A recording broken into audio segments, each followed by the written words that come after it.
Voilà, bienvenue à cette leçon numéro 13 sur la prière. C'est une des leçons les plus encourageantes, je pense, de ce cursus, de ce cours de catéchèse catholique.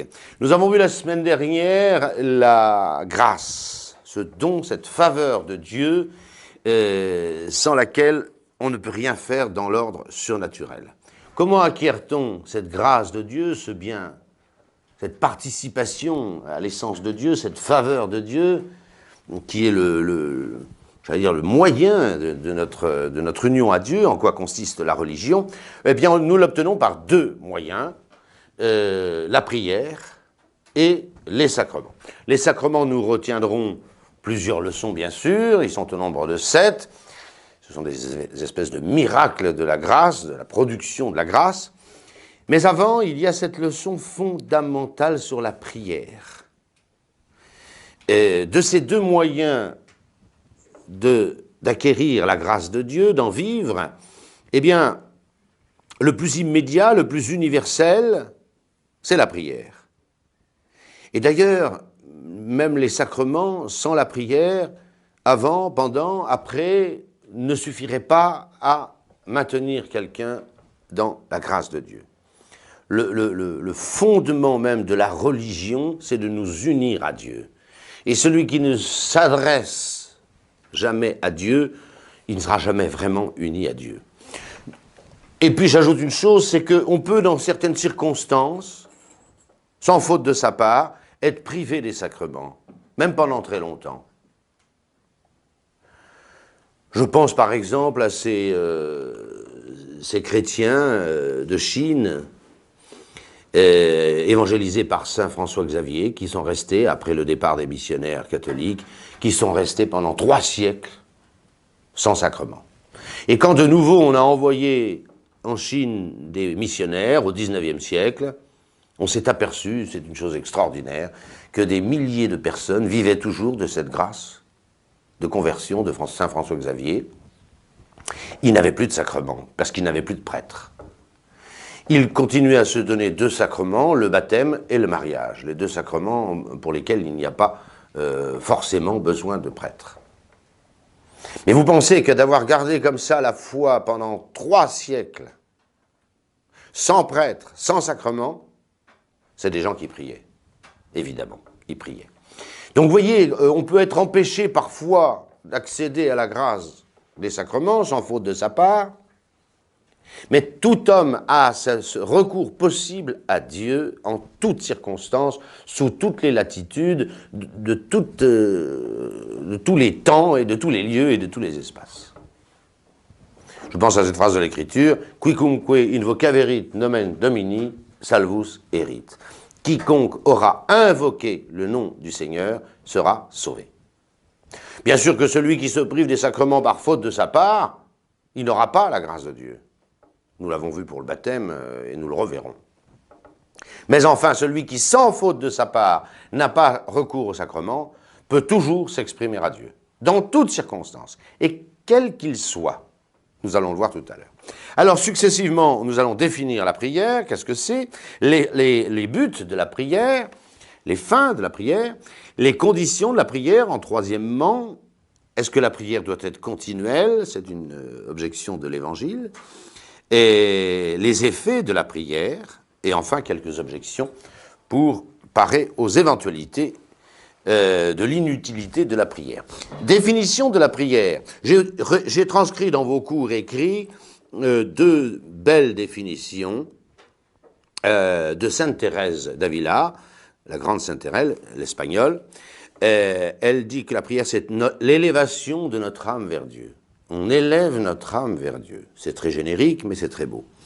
Ou alors encore, elle dit, prier, c'est parler à Dieu en l'aimant. En l'aimant. En aimant Dieu. Et c'est pas du tout pareil. C'est pas qu'un discours, la prière. Vous allez voir. On doit mettre dans la prière le poids de son âme, et le poids de son âme, le poids qui m'entraîne, c'est mon amour, dit saint Augustin. Mais avant d'en venir là, la prière est l'un des actes de la vertu de religion. La vertu de religion, c'est une partie annexe de la vertu de justice.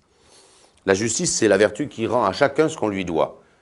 Or, on doit beaucoup de choses à Dieu. Et cette justice vis-à-vis de Dieu, on l'appelle la religion. Parce qu'il y a un dû, nous avons un dû vis-à-vis de Dieu.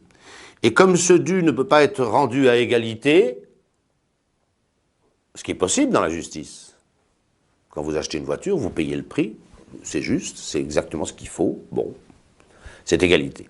Avec Dieu, il n'y a pas d'égalité possible. Personne, aucun homme ne peut dire qu'il a rendu à Dieu tout ce qu'il lui devait. C'est impossible. Alors, on a la justice vis-à-vis de Dieu, on l'appelle d'un autre nom, qui est la vertu de religion. Cette vertu de religion, qui nous fait rendre donc à Dieu le culte qui lui est dû, elle a plusieurs actes.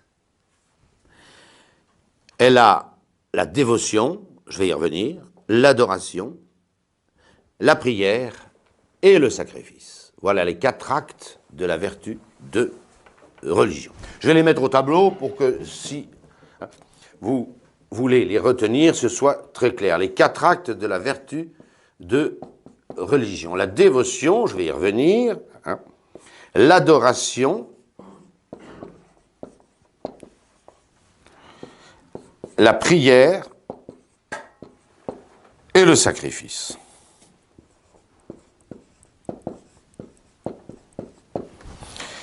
Disons un mot rapide sur chacun d'eux avant d'étudier la prière à proprement parler. La dévotion est une chose merveilleuse. C'est la mise en route de notre vertu de religion. Saint Thomas l'a définie comme la promptitude à se livrer au service intérieur de Dieu. Promptitude. Le mot dévotion évoque malheureusement pour nous une chose un peu bigote du 19e siècle, avec des vapeurs d'encens, je ne sais quoi, là, enfin voilà. Ou de vieille dame qui est toujours à prier dans ses patenôtres, voilà. C'est exactement le contraire. C'est exactement le contraire. La dévotion, c'est cette première ardeur, c'est ce qui vous met en route pour honorer Dieu dans un culte tel que nous le devons. Il n'y a rien de plus frais, de plus printanier, si je puis dire, que la dévotion. Regardez les enfants. Les enfants, quand ils sont vraiment chrétiens, qu'on les a formés, ils ont cette dévotion presque naturellement. Enfin, ils l'ont spontanément. Voilà ce que je veux dire. Les longues prières, ils n'aiment pas. Ils n'aiment pas les sacrifices. L'adoration comme ça devant le Saint-Sacrement ou Dieu, ils ne supportent pas. En revanche, vous aurez remarqué que les enfants sont toujours prêts immédiatement, si l'honneur de Dieu est en jeu, à dire « ben oui, c'est ça qu'il faut faire ». Eh bien la dévotion, c'est ça. C'est cette mise en route, cette jeunesse, cette fraîcheur de l'âme qui fait que si il est question du culte de Dieu, c'est pour moi, je suis d'accord. J'y vais. C'est fondamental, la dévotion. Sans dévotion, il n'y a pas de religion. Et il n'y a pas d'adoration, et il n'y a pas de prière, et il n'y a pas de sacrifice. Autrement dit, il n'y a rien du tout. Voilà. Et encore une fois, enlevez de votre tête tout ce que le mot de dévotion peut être crédité de vieillerie, de vapeur d'encens, voilà. C'est totalement faux, c'est exactement, encore une fois, le contraire. Une fois qu'on est prêt à se livrer au culte de Dieu, eh bien, il y a l'adoration. L'adoration, c'est notre totale soumission à la majesté divine. Devant Dieu, nous ne sommes, comme disait Moïse lui-même, que cendre et poussière. Et il faut reconnaître ce dominium, ce droit de propriété universelle de Dieu sur toute chose. Vous vous souvenez de la définition de Dieu? Dieu est un esprit éternel, infiniment parfait, créateur et maître de toutes choses. Dieu est maître de toutes choses. Reconnaître cette maîtrise de Dieu sur toutes choses, c'est l'adoration. Ensuite, il y a la prière, cette demande à Dieu. Voilà. Et puis nous verrons plus tard, à propos de l'unique sacrifice du Nouveau Testament, nous verrons ce qu'est le sacrifice en détail. C'est l'offrande faite à Dieu d'un bien immolé, détruit, immolé pour ce qui est d'un être vivant. C'est l'acte le suprême de la vertu de religion, qui reconnaît justement parfaitement cette maîtrise de Dieu sur toute chose. Alors vous voyez, il y a cet intermédiaire qui est la prière. 1, dévotion. 2, adoration. Prière, tremplin du sacrifice. Un sacrifice sans prière ne vaut rien. Il n'est d'ailleurs pas possible. La prière n'est donc véritable que si elle procède de la dévotion. Vous voyez, une prière qui ne serait qu'extérieure, dans des formules, et s'il n'y a pas intérieurement ce mouvement premier qui fait que je veux rendre un culte à Dieu, il n'y a pas de prière. Ou cette prière ne vaut rien, n'est même pas une prière.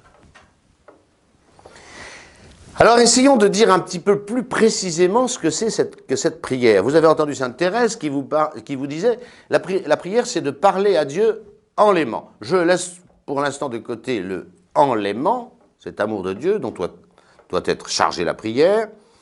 Reste que la prière c'est de parler, c'est de dire. Alors, nous avons 3 manières de dire, nous. 3 verbes. J'efface ces 4 actes de la vertu de religion. Les anciens distinguaient 3 verbes, puisque nous disons que la prière est un verbe. Le verbe, c'est la parole que prononce un homme. Hein. Il s'agit de la parole humaine. Là. Les anciens distinguaient 3 verbes. Je mets les mots latins, puis j'explique. Hein. Ce qu'ils appelaient le verbum cordis, la parole du cœur, le verbum mentis, la parole de l'esprit, et la parole oris, de la bouche. Voilà. Du cœur, de l'esprit et de la bouche. On va commencer par en bas, parce que c'est bien plus facile à comprendre. Le verbum, le verbe, la parole de la bouche, ben c'est celle que vous entendez quand je vous parle. C'est tout simple. J'exprime des mots, je les dis, et c'est ce qui vous permet de me comprendre. Du moins, je l'espère. Voilà. Autrement dit, ce n'est pas la peine d'assister. La parole que vous entendez, les sons, les mots qui ont une signification, bien sûr, c'est le verbum oris, c'est la parole oris de la bouche. Os, oris en latin, la bouche. Il est évident que les mots que je prononce ont un sens, enfin du moins, je le souhaite vivement. Et ils sont l'expression eux-mêmes de ce que pense mon esprit. Mens, menstis, c'est l'esprit. Autrement dit, le verbum oris, la parole de la bouche, est l'expression de ce que pense mon esprit. Voilà. C'est le verbe mental. On verra que c'est lui, la prière, le verbe mental. Il n'a pas besoin d'être exprimé. Un homme pense sans arrêt toute la journée. Et il ne parle pas toute la journée avec sa bouche. Un bon exemple, c'est quand vous vous réveillez le matin. Vous dormiez depuis des heures et vous vous réveillez. Et puis votre esprit se remet en route. Vous pensez, ah, aujourd'hui c'est jeudi. Tiens, à 9h, on aura cours de catéchèse avec l'abbé Laguérie. Ah, j'ai un devoir de latin. J'avais la 3e déclinaison à apprendre. Enfin, vous pensez. J'espère que vous ne parlez pas tout seul. C'est pas... Hein, j'espère. Mais vous pensez. Vous pensez. C'est le verbum mentis. C'est votre pensée intérieure. Et c'est lui qui constituera, nous allons le voir, la prière. Les anciens, je passe très vite, les philosophes du Moyen-Âge, les théologiens du Moyen-Âge, parlaient également de ce verbum cordis. Il est évident que le verbum mentis, la parole de l'esprit, est l'expression de quelque chose d'autre. C'est une pensée exprimée, le verbum mentis, mais s'il est exprimé, il est l'expression d'autre chose. C'est très mystérieux. On l'appelle le verbe du cœur, ce dont le verbum mentis est l'expression. C'est vrai que parfois, vous voyez que vous voulez dire quelque chose, et vous ne savez pas quoi. Mais vous savez que vous voulez dire quelque chose. Et vous savez que vous avez quelque chose à dire. Mais tant que ça n'est pas exprimé, verbum mentis, vous ne savez pas de quoi il s'agit.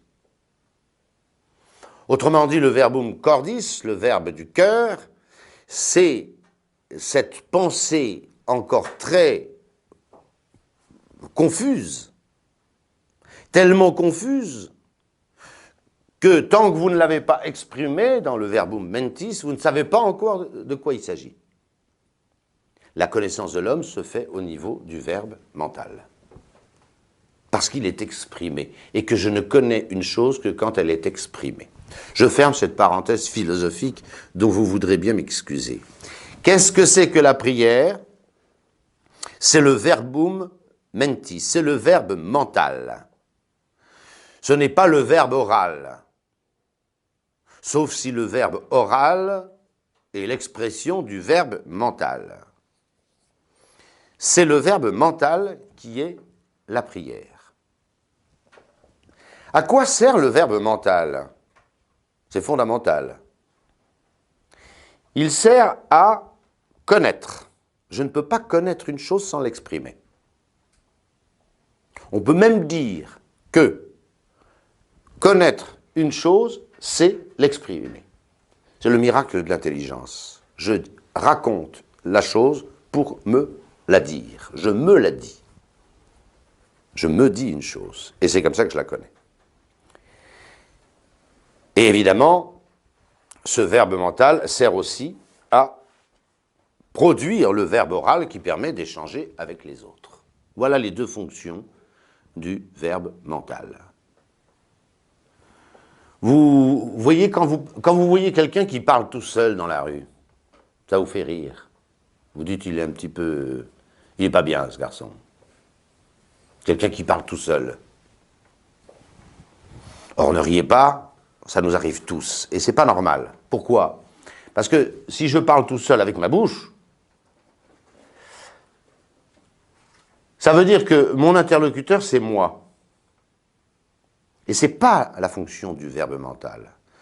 Mon verbe mental, il a deux fonctions, je viens de le dire, connaître les choses et les exprimer à un autre. À un autre. Quand je connais, je me l'exprime à moi, mais le but c'est de connaître, et ça c'est tout à fait noble. Mais si je parle tout seul, dans la rue, où certaines personnes, elles sont là dans leur cuisine, toutes seules, je prends ma poêle, je la mets, j'allume le four, etc. Enfin, bon, ça fait rire. Et c'est un peu risible, j'en conviens. Hein. Pourquoi c'est risible? C'est risible parce qu'il n'y a pas besoin d'exprimer au dehors, puisqu'il n'y a pas d'interlocuteur. Alors pourquoi je vous dis tout ça? Je vous dis tout ça parce que, qu'est-ce que c'est que la prière? C'est ce verbe mental que nous avons continuellement, en tant qu'il est fait sous le regard de Dieu. Quand on a la foi, on sait très bien que Dieu écoute tout ce que nous disons. Rien ne lui échappe de nous. Jusqu'au dernier atome, jusqu'à la dernière cellule. Si on comprend que Dieu, tout ce qu'on pense, lui, il entend. On peut même aller jusqu'à adresser ce verbe mental à Dieu. C'est pas la peine de le prononcer, Dieu entend tout, sans que je le dise. Vous avez besoin de mots pour me comprendre, mais Dieu n'a pas besoin de mes mots, du verbe oral pour m'entendre. Dieu entend les paroles de mon esprit, le verbum mentis, le verbe mental. Alors qu'est-ce que c'est que la prière? C'est ce verbe mental en tant qu'il est fait sous le regard de Dieu, et même mieux, parce que ça c'est toujours comme ça, puisque Dieu entend toutes nos paroles, même intérieures, nos pensées continuelles. Mais le mieux c'est de l'adresser à Dieu. On n'est jamais seul. On vit tout le temps sous le regard de Dieu. Et même Dieu entend toutes les paroles de notre esprit, le verbe mental. Dieu entend même notre verbe du cœur. Bon, mais ça, c'est pas mon propos. Parce que quand je veux dire quelque chose, moi, si je ne le sais pas encore, Dieu le sait déjà. C'est comme ça. Donc, qu'est-ce que c'est que la prière? C'est ce verbe mental. Il faut surveiller son verbe mental. Il y a une hygiène du verbe mental. C'est une chose sacrée quand on réfléchit bien. Parce que le verbe mental, il sert à être exprimé. Quels sont les interlocuteurs du verbe d'un homme? Lui, pour connaître. Je me dis les choses. C'est légitime. Je bosse sur un devoir de maths, je me raconte les choses pour les comprendre. Bien. Le deuxième interlocuteur du verbe mental, c'est les autres, en tant que je l'exprime oralement. Et le grand interlocuteur permanent du verbe mental d'un homme, qu'il y pense ou qu'il n'y pense pas, c'est Dieu. C'est Dieu. Et si nous avons cette hygiène du verbe mental, c'est-à-dire de savoir qu'il marche toujours, mais toujours en présence de Dieu, et si mieux encore, ce verbe mental que je fais, je l'adresse à Dieu, c'est excellent. D'abord, ça évite de dire des bêtises, de penser à des saletés ou à des méchancetés. Parce que je sais que tout ce que je pense, Dieu, un, l'entend, et deux, si j'ai cette vertu de religion et la dévotion, j'exprime ce verbe à Dieu. Ça s'appelle vivre en présence de Dieu. Et c'est ça la prière. Il manque un dernier élément que j'ai rajouté avant de passer aux fins de la prière, c'est qu'évidemment, nous adressons ce verbe à Dieu, ce verbe mental, la cogitation continuelle de notre esprit. Notre esprit cogite sans arrêt. Il est pratiquement, sauf quand on dort, et encore, notre esprit pense. Tout le temps, tout le temps, tout le temps, tout le temps. Sans arrêt. Je sais qu'il est fait sous le regard de Dieu. Je sais que Dieu entend tout ce que dit mon esprit. J'adresse cette parole à Dieu. Mais c'est excellent. C'est excellent. Si je sais que Dieu m'écoute, et si je sais en plus que je m'adresse à lui, je ne peux pas penser n'importe quoi. Je ne peux pas dire n'importe quoi. Forcément. Ça s'appelle la prière. Et il faut rajouter ce poids. Il n'y a pas que l'intelligence dans la prière, même si la prière est un verbe. C'est ce que dit fort bien sainte Thérèse. Il faut penser à Dieu en l'aimant. En l'aimant. Il y a aussi le poids de la volonté derrière. Ce que Garrigou-Lagrange, le père Garrigou-Lagrange, appelle le vouloir foncier d'un homme. Qu'est-ce que veut un homme? Et un homme qui, vous voyez, prie sans arrêt, c'est-à-dire adresse toujours son verbe mental devant Dieu au minimum, ou encore mieux à Dieu, va y mettre forcément le poids de son amour. Ce poids qui l'entraîne en avant, comme dit saint Augustin, j'ai déjà cité, hein, le poids qui m'entraîne en avant, c'est mon amour. Voilà la prière. Voilà la prière. Passons aux fins de la prière. La prière est la chose la plus fondamentale d'un homme. Fondamentale. Ce qui a fait dire à saint Augustin, d'ailleurs, un homme vaut, j'allais dire un homme pèse, ce que pèse sa prière. C'est là que les hommes ont de la valeur ou n'en ont pas. La fin de la prière, comme la vertu de religion, elle a 4 fins, puisque c'est une partie de la vertu de religion. Je passe très vite. À quoi sert la prière? Une fois, vous voyez ce verbe mental continuel chez nous, à quoi doit-il servir? Voilà ce qu'on dit. La louange de Dieu. Dieu est grand, Dieu est beau. Ce verbe mental de notre prière doit magnifier la grandeur de Dieu. Deuxièmement, et dans vos prières, il y a ces 4 fins, tout le temps. Et mettez-les. Pourquoi vous priez? Pourquoi avoir ce verbe mental continuellement en présence de Dieu et adressé à Dieu avec le poids de son amour? Eh bien, pour louer Dieu,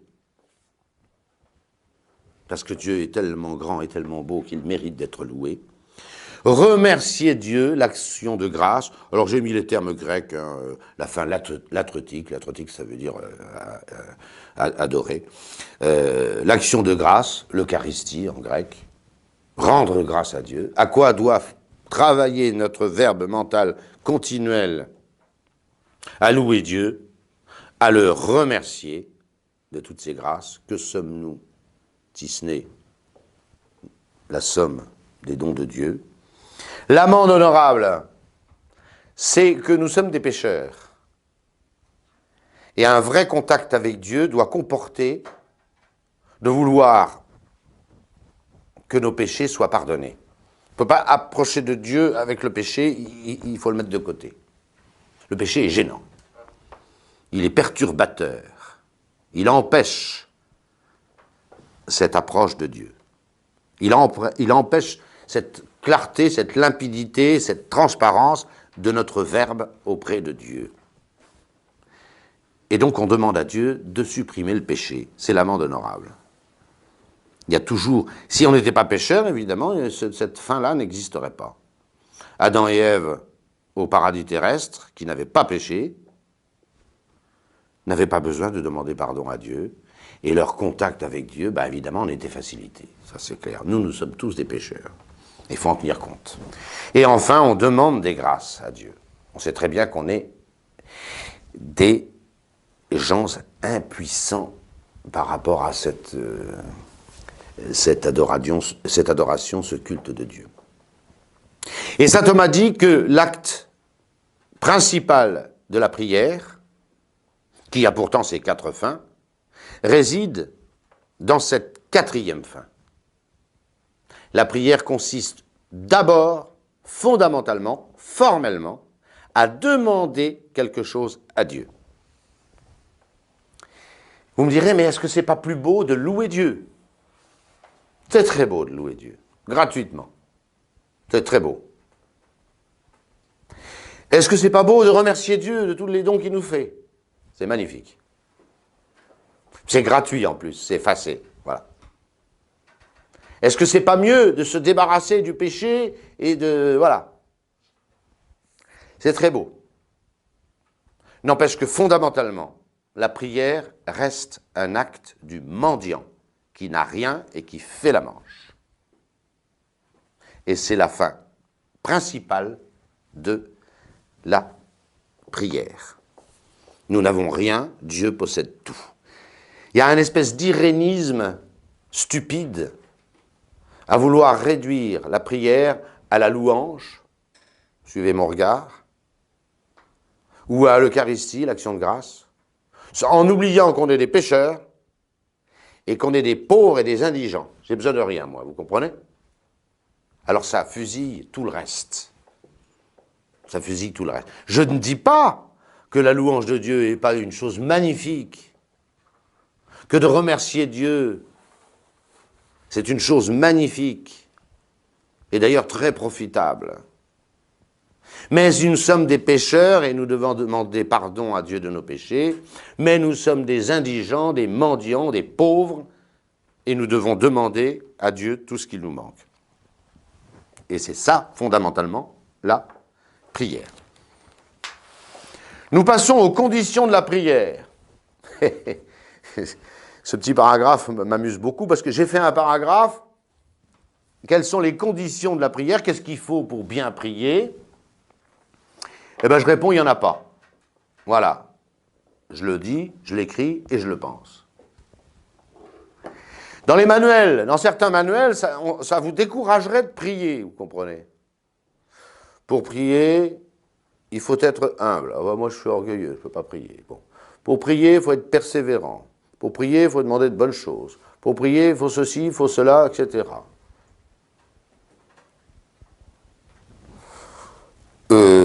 Alors, on a l'impression qu'on n'aura jamais vérifié toutes les conditions de la prière. Moi, je réponds qu'il n'y a pas de conditions de la prière. La première raison, c'est que je n'en vois aucune dans la Sainte Écriture. Aucune. Il y a des descriptions de la prière dans la Sainte Écriture, mais pas de conditions. Il faut et il suffit, comme on dit en mathématiques, qu'une prière soit une vraie prière. Il n'y a pas besoin, avant de prier, de cocher toutes les cases. Est-ce que je suis en règle? Voilà. Et vous allez voir, ça va très loin. Il faut et il suffit pour que ce soit une vraie prière, et donc nous verrons plus tard qu'elle sera exaucée, qu'il s'agisse d'une vraie prière, c'est-à-dire un verbe intérieur adressé à Dieu, selon les 4 fins que nous avons vues, et principalement, la dernière, une demande. Je demande à Dieu. Je demande à Dieu.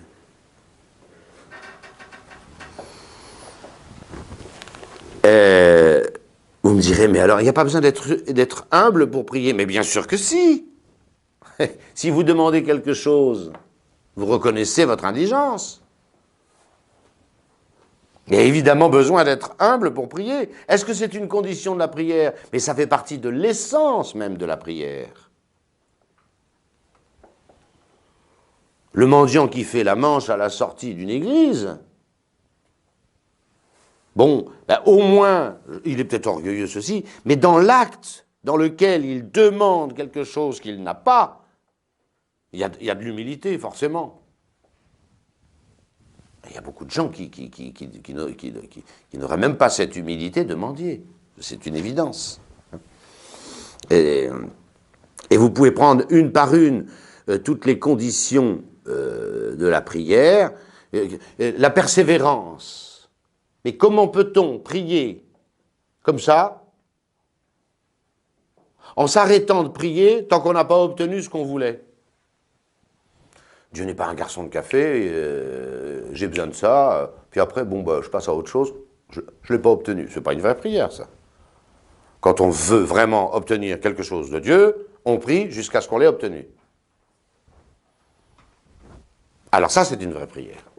Donc, vous voyez, ce n'est pas la peine d'énumérer les conditions de la prière. Il y en a qui rajoutent des conditions. Est-ce qu'il faut être en état de grâce pour prier?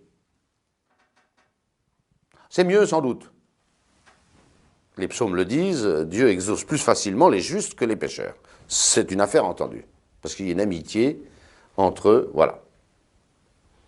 Le visage de Dieu est tourné vers les justes, mais sa face est tournée contre les méchants. Bon, alors je suis d'accord. Et c'est normal que Dieu soit plus enclin à donner à un ami qu'à un ennemi. Je suis d'accord. Est-ce pour autant qu'on a le droit de faire de l'état de grâce, cette amitié avec Dieu, une condition de la prière? Réponse, non. Sinon, notre Seigneur nous l'aurait dit. Or, il ne l'a pas dit. Et il a même dit toujours le contraire. Nous allons y revenir. Et puis alors, ça poserait une objection terrible. Le pécheur, parce qu'il est pécheur, ne pourrait plus s'adresser à Dieu. Ou s'il le faisait, ce serait inutile, parce que Dieu ne l'écouterait pas. Mais il est fichu, ce pauvre pécheur. Comment il va faire? Comment il fait? Il ne peut plus s'adresser à Dieu.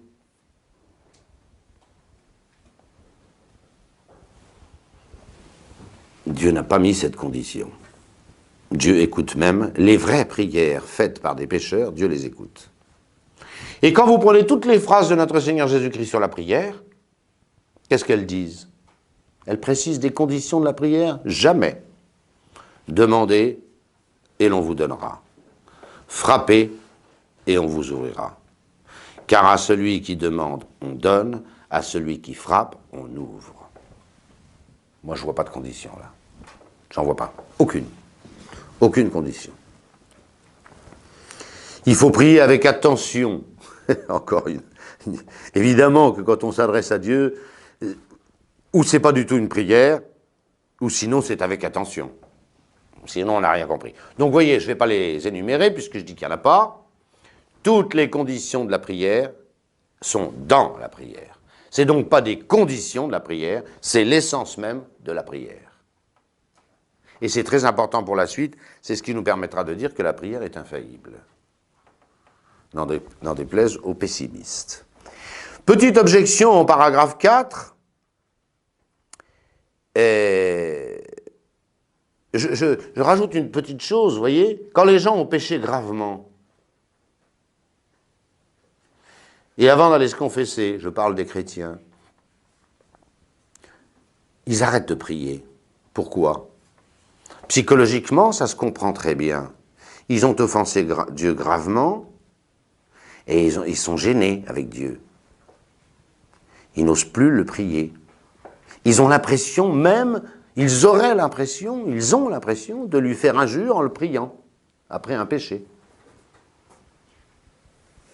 Alors c'est vrai qu'ils ont péché, c'est vrai qu'ils ont perdu la grâce de Dieu, gravement j'entends, mais est-ce dire pour autant qu'il faut qu'ils arrêtent de prier parce qu'ils sont indignes de prier et de s'adresser à Dieu? Réponse non.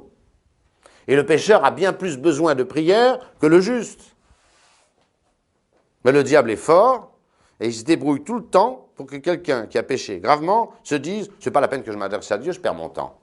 C'est même une insulte vis-à-vis de Dieu, de continuer à s'adresser à lui alors que précisément on vient de l'offenser gravement. Erreur, c'est que de la psychologie ça. Ça ne vaut rien du tout.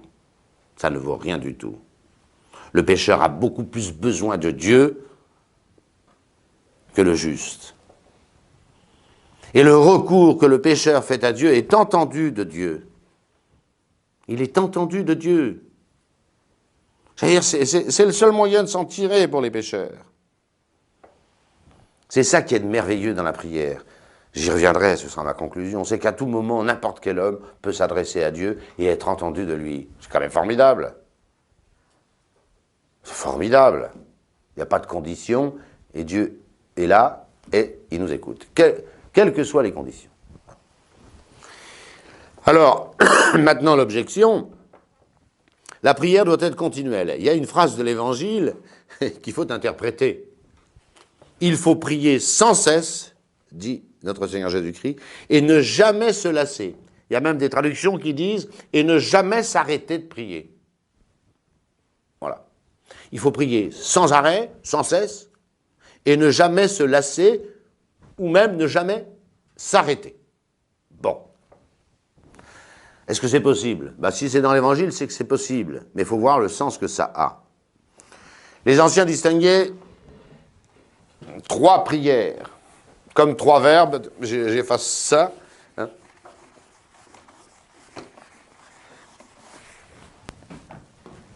La prière actuelle, c'est très simple. Hein. La prière actuelle, c'est l'acte de la prière. Je prie. Je prie, c'est l'acte de la prière, on appelle ça la prière actuelle. La prière virtuelle. Je vous ai déjà dit 10 fois de ne jamais vous laisser impressionner par les mots. Et la prière habituelle. Voilà. La prière actuelle, c'est l'acte de la prière. Quelqu'un prie, s'adresse à Dieu, ne fait que cela, il est dans un acte de prière. C'est ça qu'on appelle la prière actuelle. La prière virtuelle, c'est la prière qui demeure par sa vertu, par son efficacité, par sa puissance, virtus, d'une prière actuelle. J'ai prié, et la prière a cet effet de nous laisser dans la mouvance de Dieu, sous l'influence de Dieu. C'est très important, ça. C'est ce qu'on appelle la prière virtuelle. La prière virtuelle, c'est l'effet résiduel et durable d'une bonne prière actuelle, précédente. Et tant qu'on n'a pas révoqué cette présence de Dieu en nous, laissée par une bonne prière actuelle, elle demeure, cette prière, de façon virtuelle. C'est ça que j'appelle la prière virtuelle. Voilà. Enfin, il y a cette prière habituelle qui ne vaut strictement rien. Alors celle-là, retenez, elle vaut 0. C'est une espèce de prière machinale, un espèce de mécanisme qui fait que, récitant toute la journée des « Je vous salue Marie », je continue à les réciter quand je dors ou dans un demi-sommeil ou quand je pense à n'importe quoi. Ça, c'est pas du tout de la prière. 0. Qu'est-ce que notre Seigneur Jésus-Christ entend quand il nous dit qu'il faut prier sans cesse et ne jamais se lasser? Réponse, il nous parle de la prière virtuelle. Il est évident qu'un homme ne peut pas ne faire que prier. On ne pourrait rien faire d'autre. L'esprit n'a qu'un seul objet, voilà, et s'il avait uniquement cet objet de la prière, c'est-à-dire de s'adresser à Dieu en sa présence, ben, il ne pourrait pas faire autre chose. On ne pourrait pas faire un devoir de mathématiques en même temps qu'une bonne prière. On ne peut pas. On ne peut pas.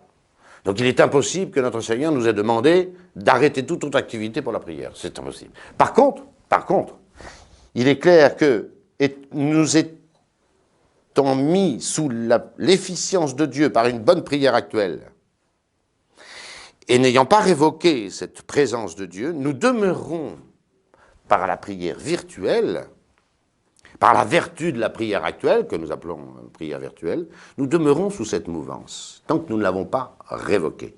Généralement, par un péché, même véniel, on perd cette union à Dieu. Et notre Seigneur sait très bien que c'est ça, un véritable trésor, c'est de vivre en présence de Dieu, sous la mouvance de Dieu. C'est pour ça qu'il nous dit de le faire sans cesse. Alors là, on comprend bien ce qu'il veut dire. Ce qu'il veut dire. Et voilà pourquoi l'Église fait prier le matin. Je ne sais pas si vous avez remarqué. Enfin, si je pense, je m'adresse à des séminaristes et à tous les autres que je salue, mais c'est valable pour eux aussi. La prière, l'Église la met le matin. Vous n'avez qu'à regarder l'office divin. Les matines, c'est la moitié de l'office. L'autre, prime, on a dit les trois quarts de son office à 6 heures du matin. Pourquoi? Ben parce qu'il faut mettre en route cette prière virtuelle de la journée par la prière actuelle du matin. Et malheureusement, les chrétiens prient souvent le soir et pratiquement jamais le matin. Alors que les prêtres et les religieux prient le matin, beaucoup, et un peu le soir. Mais voilà comment ça marche. Et c'est beaucoup plus normal, puisqu'il faut mettre en route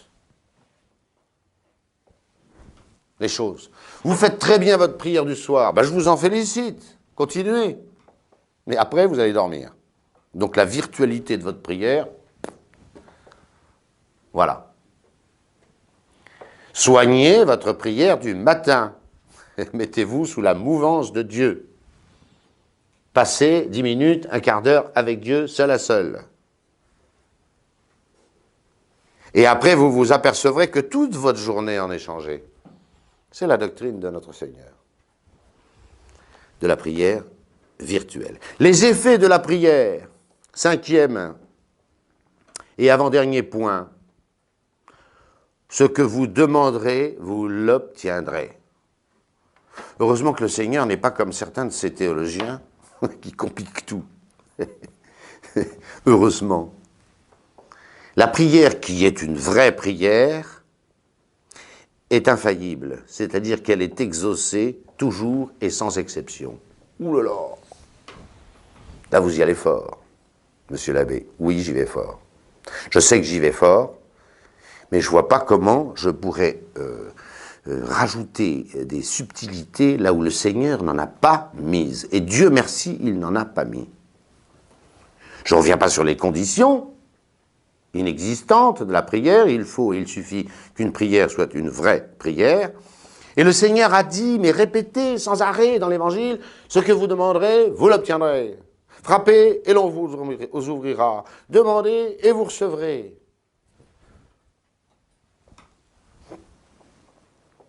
Là encore, il suffit que la prière soit une véritable prière. Alors quelqu'un, évidemment, est-ce que quelqu'un peut faire une bonne prière, une vraie prière, en demandant le mal? Ben non, pas possible. Ce n'est pas possible. Il y a des biens sur lesquels vous êtes sûr d'être exaucé. C'est tous les biens de la grâce. Vous êtes sûr que Dieu les veut pour vous. Si vous priez pour recevoir la grâce, si vous priez pour vivre mieux, Dieu vous le donnera, mais certainement. Il exauce les prières, et là l'objet est forcément bon. Il ne peut pas d'ailleurs y avoir une bonne prière sur un objet mauvais. Vous ne pouvez pas demander à Dieu de vous aider à commettre le mal. Vous savez très bien que ça ne colle pas, ça. Et si même quelqu'un faisait ça, demander à Dieu de l'aider à faire le mal, il ne serait pas exaucé, nous sommes d'accord. Mais c'est pas pourquoi? Parce que ce n'est pas une vraie prière. Et s'il n'y a pas de prière, on n'est pas exaucé. Vous comprenez comment ça marche? C'est évident. Alors pour tous les biens de la grâce, si vous demandez votre salut éternel, d'aller un jour au ciel, vous irez. Ça, c'est garanti. Pas une minute comme ça quand ça vous prend, hein. Mais si toute votre vie, vous avez demandé à Dieu d'aller au ciel, vous irez. Mais c'est évident. Mais c'est évident que vous irez. C'est sûr que vous irez. Parce que vous aurez fait une vraie prière. Et puis il y a tous les biens intermédiaires. Ah, je prie pour avoir mon bac. Je prie pour avoir mon permis de conduire. Je prie pour gagner le gros lot à la loterie nationale, le jackpot, et ainsi de suite. Bon, ce n'est pas forcément des biens qui sont bien pour moi. C'est bien d'avoir son permis de conduire. C'est bien d'avoir un peu d'argent. Je prie pour guérir d'une maladie grave, ou de ne pas tomber malade. Voilà. Est-ce que c'est forcément des biens qui sont bien? Ben, non, pas forcément. Pas forcément. Est-ce que c'est forcément bien que vous ayez votre permis de conduire? Moi, je connais des gens qui conduisent si mal, c'est mieux qu'ils n'aient pas leur permis de conduire, ça évite qu'ils se tuent et qu'ils tuent les autres. Bon. Et ainsi de suite. Alors, vous faites pourtant une vraie prière. Seigneur, il faut que j'ai mon bac. Mais il est nul, il n'a pas travaillé, etc. Déjà, vous voyez que avoir nécessairement son bac pour quelqu'un qui a été un fumiste, vous voyez que ce n'est pas forcément un bien. Mais par contre, si votre prière est une vraie prière, vous serez exaucé. C'est-à-dire que Dieu fera pour votre bien. C'est sûr, ça. Est-ce que c'est bien pour vous d'avoir votre bac, votre permis de conduire et je ne sais pas quoi? Même la santé. Même la santé. Est-ce que c'est bien pour vous? Est-ce que c'est mieux d'être en bonne santé? En soi, la santé, c'est mieux que la maladie. Je vous l'accorde. D'avoir un peu d'argent, c'est mieux que d'avoir rien du tout. Je suis entièrement d'accord. Ce sont des biens. Mais par rapport à vous, et Dieu, ça, il est le seul à le savoir. Dieu est le seul à le savoir, ce qui vous convient parfaitement. Alors si vous faites une vraie prière, vous serez exaucé. Pas forcément de la manière dont vous l'aurez imaginé, mais vous serez exaucé si c'est une vraie prière. Voilà. Saint Paul a une chose incroyable dans ses épîtres. Le grand Saint Paul, qui ressuscite les morts, on touche son mouchoir, on est guéri, etc. Le grand Saint Paul avait une épreuve qu'il raconte dans la première aux Corinthiens. Ou dans la deuxième, je ne sais plus. Enfin, peu importe. Voilà. Afin que la grandeur de ces révélations, il a été emmené au troisième ciel, ne vienne à me monter à la tête, à m'enorgueillir, il m'a été donné une écharde dans ma chair, un ange de Satan qui me soufflette. Bon, était-ce une maladie? Était-ce encore des tentations contre la pureté? Bon, peu importe. Les pères de l'Église sont divisés, c'est pas mon propos. Le grand Saint Paul dit, par 3 fois, j'ai prié le Seigneur de me débarrasser de ce truc. C'est Saint Paul, le grand Saint Paul. Est-ce qu'il a été exaucé? Oui. Mais le Seigneur l'a laissé avec cette écharpe dans la chair. Le Seigneur l'a laissé avec ça. Mais le Seigneur l'a exaucé, puisqu'il lui a répondu. Il lui a dit, ma grâce te suffit. Ma grâce te suffit. Donc la prière de Saint Paul a été exaucée. Il voulait être débarrassé de cette écharpe dans la chair. Il a supplié 3 fois le Seigneur de l'enlever. Mais Saint Paul a été exaucé. Et le Seigneur lui a dit, ma grâce te suffit, car c'est dans la faiblesse que s'accomplit ma force. C'est mieux comme ça pour toi. Et Saint Paul a évidemment été exaucé. Voilà. Et puis, persévérer. Ça, là, je parlais de l'objet de la prière. Persévérer. Quand est-ce qu'on est exaucé? Ben, c'est le secret de Dieu. Celui qui s'arrête de demander quelque chose qu'il n'a pas obtenu, est-ce qu'il le voulait vraiment? Non. Je réponds non. Je réponds non. Vous avez une tentation récurrente, c'est quelque chose qui est certainement mal, dont il faut vous débarrasser. Vous vivez avec une occasion prochaine de pécher, j'en sais rien, moi, enfin voilà. Donc vous demandez ça à Dieu, vous demandez ça à Dieu. Et puis ça ne vient pas. Là, vous êtes sûr que c'est bon, là. Hein, vous êtes sûr que c'est bon. Vous demandez. Puis à un moment, vous dites, bon, basta, je ne suis pas écouté. Ce n'est pas une vraie prière, je suis désolé. Et si ce n'est pas une vraie prière, ce n'est pas exaucé. Si ce n'est pas une vraie prière, ce n'est pas exaucé. La palisse en dirait autant. C'est ce que je dis depuis le début.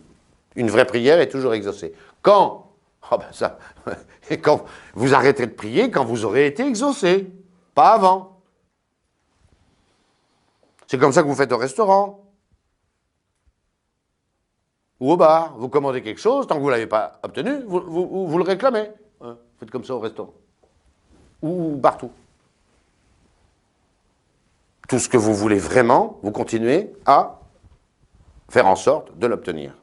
Il n'y a qu'avec Dieu que ça ne marcherait pas comme ça. Ça ne marche pas. Ça ne colle pas. Hein. Celui qui s'arrête de prier avant d'avoir obtenu ne peut pas dire qu'il a vraiment prié. Et donc, il ne peut pas se plaindre de ne pas avoir été exaucé. C'est clair. Et enfin, nous répondons à 2 objections qui empêchent les gens de prier, alors que je ne sais pas si vous comprenez ce cours, mais si vous avez quelque chose à comprendre dans ce cours, c'est que vous avez entre les mains que tout homme, je ne l'ai pas dit tout à l'heure, il n'y a même pas besoin d'être chrétien pour prier. Il n'y a pas besoin de la grâce, je l'ai dit, mais n'importe quel homme peut prier. Donc n'importe quel homme, hein, je vous ai cité la phrase de l'Écriture, quicumque invocaverit, quiconque aura invoqué le nom du Seigneur, quiconque, n'importe lequel, tous, aura invoqué le nom du Seigneur, sera sauvé. Donc vous avez entre les mains un moyen surpuissant. Et c'est incroyable qu'un homme puisse s'adresser à Dieu avec la certitude d'être exaucé. Mais je ne sais pas si vous mesurez ça. À part les damnés de l'enfer, qui ne peuvent plus s'adresser à Dieu. Pourquoi ne peuvent-ils plus s'adresser à Dieu? Mais Dieu les exaucerait s'ils s'adressaient à Dieu. Même eux, leur prière serait exaucée. Si un damné de l'enfer demandait à Dieu de sortir de l'enfer, il en sortirait. Il serait exaucé. Le problème, c'est toujours la même question, c'est qu'il ne le demandera jamais, il ne veut pas. Il refuse. Ah. Même la prière d'un damné serait exaucée. Certainement. Parce que Dieu dit, vous me demandez, je donne. Frappez, on vous ouvrira. Si un damné frappait à la porte du ciel, Dieu lui ouvrirait. C'est précisément parce que ce damné ou ce démon ne veut pas frapper, et que, évidemment, on lui ouvrira. Voilà, je pense que là, vous avez compris. Alors, c'est pourquoi il faut répondre à ces 2 objections. Il n'y en a que 2. On pourrait les multiplier, mais c'est les 2 principales. Pourquoi? Vous avez dit que la prière, c'est un verbe, c'est une expression de mon esprit en présence de Dieu, adressée à Dieu avec le poids de mon âme et de mon amour. Pourquoi dire des choses à Dieu qu'il sait déjà? Le Seigneur savait cette objection. Il nous dit dans la prière, ne multipliez pas les paroles. Il ne dit pas de paroles, parce que c'est impossible. Il dit ne multipliez pas les paroles. On n'est pas exaucé par l'abondance. Hein, on ne peut pas baratiner avec Dieu. Voilà. Ce n'est pas la multiplication des paroles, la multiplication du verbe qui fait une vraie prière. Pourquoi? Ben, c'est cette objection. Évidemment que Dieu sait tout ce que vous pensez, tout ce que vous voulez, et avant que vous ne le disiez. Alors on pourrait dire, ben, autant à la fermer. Non. Parce que quand on a quelque chose sur le cœur, on le dit. C'est là où l'importance de l'amour, de la volonté dans la prière est décisive. Au fond, la prière est l'expression de ce que nous voulons. bien plus encore que l'expression de ce que nous pensons. Ça, c'est très important à comprendre. C'est là ce que vous a dit sainte Thérèse au début, hein. C'est le poids de mon âme que je mets dans ma prière. C'est le poids de mon âme. La prière n'a pas pour but d'informer Dieu, encore moins de changer Dieu. Ce sera un peu la deuxième exception. Elle a pour but d'exprimer à Dieu le poids de mon âme, le désir, la soif de mon âme. C'est pas pareil. C'est pas pareil du tout. Évidemment que vous n'apprenez rien à Dieu dans votre prière. Est-ce que vous allez changer Dieu? Je vais y revenir. C'est pas le but. Le but, c'est de vous changer, vous. Et voilà pourquoi saint Thomas dit qu'on est bien plus et mieux, plus vite, exaucé, en priant pour soi que pour les autres. Pourquoi? Le but de la prière, c'est de me changer moi, c'est de m'améliorer moi, de me faire du bien à moi, qui suis un indigent, un pauvre, un misérable et un pécheur.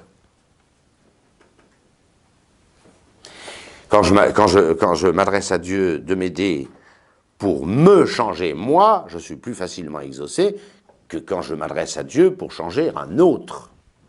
Et on le voit bien d'ailleurs. On le voit bien. La prière, le but de la prière, c'est de changer et d'améliorer celui qui prie, de le rendre meilleur. Et donc de lui faire accorder par Dieu ce qu'il demande.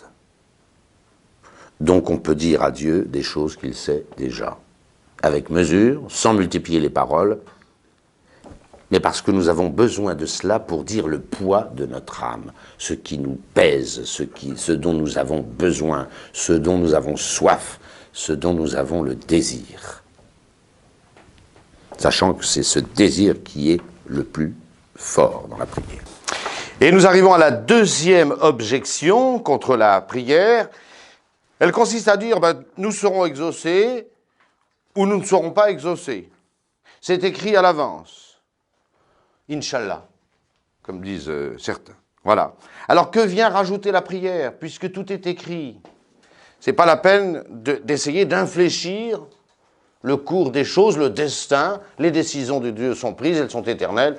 C'est fait, il nous exaucera ou il ne nous exaucera pas. À quoi bon prier? Eh bien, il faut répondre à cela que Dieu, lui, est dans l'éternité. Il n'est pas dans le temps.